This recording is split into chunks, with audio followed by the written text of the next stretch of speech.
लेकिन देश के आर्थिक सलाहकारों के भीतर एक डर तो है।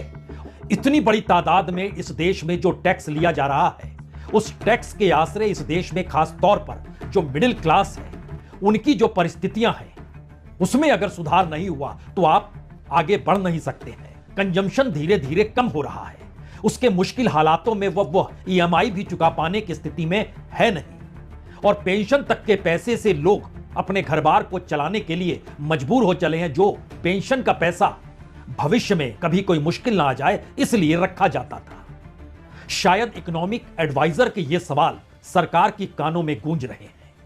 इसीलिए इस दौर में जो अर्थव्यवस्था जिस तरीके से डामाडोल है, 3 सवाल इस देश के सामने हैं। प्रधानमंत्री को अमेरिका का सामना करना है, यह ट्रंप रूल है। उससे कैसे निजात मिलेगी, प्रधानमंत्री खुद अभी नहीं जानते हैं, क्योंकि ट्रंप को लेकर पूरा विश्व असमंजस की स्थिति में है। दूसरा सवाल है, फाइनेंस मिनिस्टर को इस दौर में सरकार भी बचानी है, और सरकार बचाने का मतलब यह होता है जो सरकार को थामे हुए हैं, उसमें खास तौर से चंद्रबाबू नायडू। और इस मुलाकात के बाद यह भी सवाल उठा कि कहां कहां कितना कितना पैसा किन राज्यों को देना है, और उसकी मुलाकात की इस तस्वीर को एक बार देख लीजिए तो यह तस्वीर बतलाती है कि सरकार को बचाना है, यह वित्त मंत्री की पहली प्राथमिकता होती है। और तीसरा सवाल है, इस देश में आरबीआई महंगाई से निजात दिला नहीं पा रहा है। रुपया जितना नीचे गिरता चला जा रहा है डॉलर की तुलना में, उसका लेकर कोई उपाय उसके पास है नहीं। अब नया सवाल बैंकों को लेकर है कि बैंकों के पास लिक्विडिटी कैसे बढ़े। इसके लिए नए नियम कायदे तय किए जा रहे हैं जो 1 अप्रैल से लागू होंगे। यानी प्रधानमंत्री हो, वित्त मंत्री हो या फिर आरबीआई हो, तीनों के सामने सवाल है। लेकिन मौजूद सवाल उस इकोनॉमिक एडवाइजर का है, क्या वाकई टैक्स जितना बढ़ा दिया गया है, क्या उसमें रियायत देने की गुंजाइश पैदा नहीं करनी चाहिए?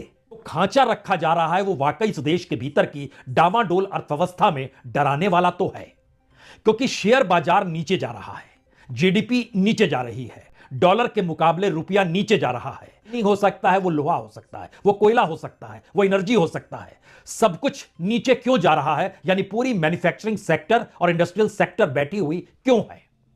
और इन सब के बीच महंगाई लगातार बढ़ रही है, चाहे वो फल सब्जी हो, चाहे चावल दाल तेल हो। और इन सब के बीच आरबीआई के पास उस मिडिल क्लास को ईएमआई से राहत देने की स्थिति में वो आ नहीं पा रही है।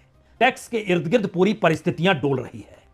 और इसके साथ साथ सबसे बड़ा सवाल है कि जो विदेशी पैसा भारत के शेयर बाजार में लग रहा है, वो लगातार निकाला जा रहा है। और कहानी इतनी बड़ी हो चली है और इतनी ज्यादा हो चुकी है कि अगर मौजूदा वक्त में अमेरिकी नीतियां, अंतर्राष्ट्रीय बाजार, अंतर्राष्ट्रीय व्यापार, युद्ध की परिस्थितियों का थमना और उसके बाद भारत की इकोनॉमी को कैसे संभाला जाए, शायद ये इतनी बड़ी बेचैनी सरकार के भीतर समा चुकी है कि उसे तय करना ही होगा। क्या वाकई टैक्स इस बार खत्म किया जाए, कम किया जाए, या फिर जस का तस रखा जाए या बढ़ा दिया जाए? तो क्या वाकई इकोनॉमिक एडवाइजर का सुझाव टैक्स को लेकर सरकार ने उस पर गंभीरता से सोचना शुरू कर दिया है?